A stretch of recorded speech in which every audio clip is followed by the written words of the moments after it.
gathered evidence that Georgia's army may be guilty of war crimes committed during the military offensive in South Ossetia in August.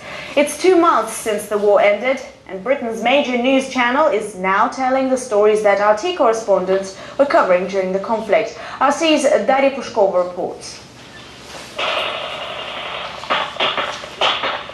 These pictures were shot in the first days of the conflict between Russia and Georgia, apparently showing indiscriminate force used against civilians by Georgian troops. It's a side of the story international broadcasters were accused of not showing.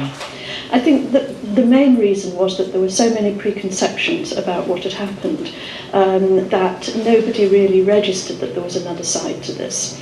And it wasn't helped by the fact that leading politicians in Britain were so convinced and so presented the idea that Russia had invaded, that the idea that this was a sort of two-sided process didn't really get through to the British public. A report by BBCs Newsnight programme suggests Georgia's armed forces committed war crimes during their attack in August. The BBC says the evidence proving this comes from the first unrestricted visit to South Ossetia by their correspondent. Taisia Sitnik, or Taya, as the BBC reporter refers to her, had spent many hours under the rubble of her apartment block in Tskhinval, with no food or water, in a dress covered with the blood of her dead son.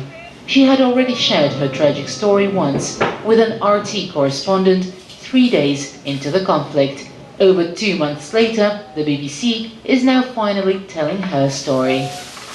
I'm a great believer in popular common sense.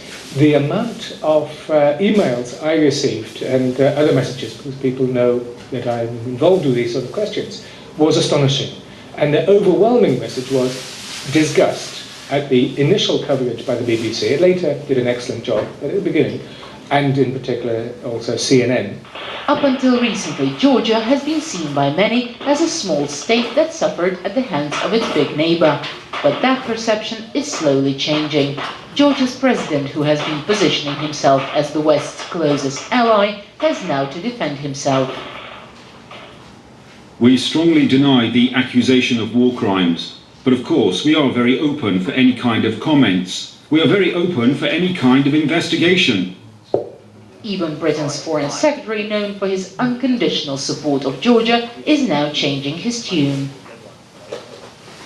On my visit to Tbilisi, of course I raised at the highest level in Georgia the questions that have been asked and raised about war crimes and other military actions by the Georgian authorities. So what does this shift in Western discourse mean for relations between Russia and Britain that have been at their worst in decades?